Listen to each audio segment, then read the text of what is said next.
So after the War Within expansion launched, I actually got very intrigued to try it out again. So I started up a character in the selection menu and got to work. I wanted to try something different, so I went with the Horde Blood Elf Mage instead. I usually go with an Alliance Warrior when I play this game. I usually don't play retail, I usually stick with the classical expansions, and right now I am going through Season of Discovery actually. So I wanted to try something different this time around, so after some considering, I started to go with retail WoW. A lot has changed since I played this version of WoW, just the menu and the narration inside the game itself is so different from the classical versions of this game. I chose Exile Reach tutorial, so I have never actually played through it before, and as a new, quote-unquote new retail player, I thought it would fit well with my choices. The story for Exile's Reach is pretty straightforward. We started by going after a party of Horde members who are missing. We then ourselves shipwreck in a storm, unfortunately, and we discover that the island is under control by an Orgy warlord named Gorgorth. He's doing some necromantic rituals on the island to resurrect a dragon, which, as told through the story, is not that great. So yeah, let's stop him.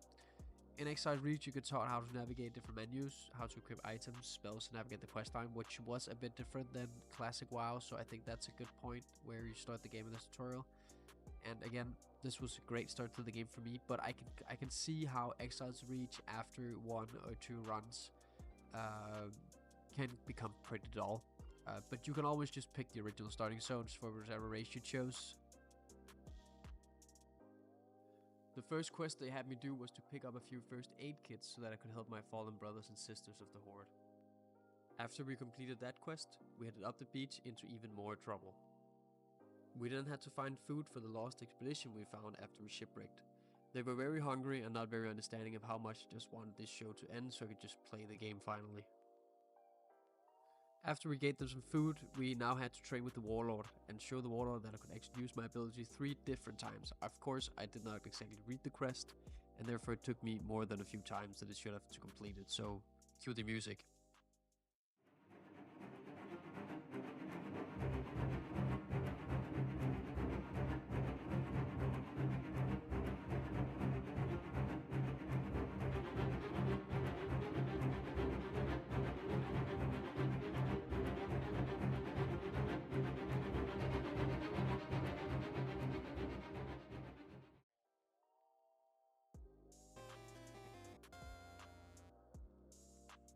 The next few quests they gave me were just a normal go kill that, go fetch that kind of filler quest, as you can see in the corner. So let's skip ahead a little bit until something more interesting comes up. Next quest was about the story. I was supposed to get on this flying drone, scout out the area, and just bomb the holy living out of all the ogres down there, so we could stop the necromantic ritual.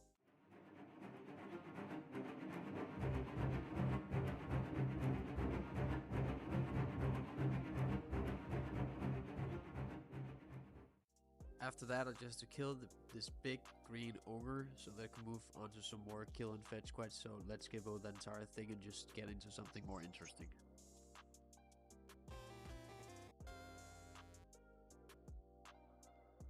Now all I had to do was kill the ogre in the dungeon with another player. The tutorial pointed us onto the dungeon finder method and how to queue, so that is nice of it to show to us, I think. It's a good thing about a tutorial.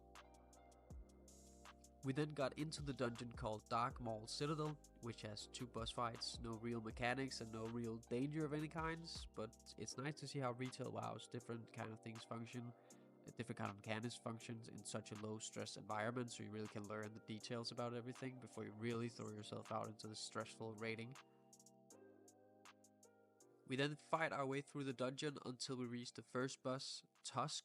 We take him down very easily, just as I expected. He wasn't that tough, didn't have that much health, didn't do that much damage, but the 2 of us, plus a few companions, just took him down very easily actually. So on to the next boss.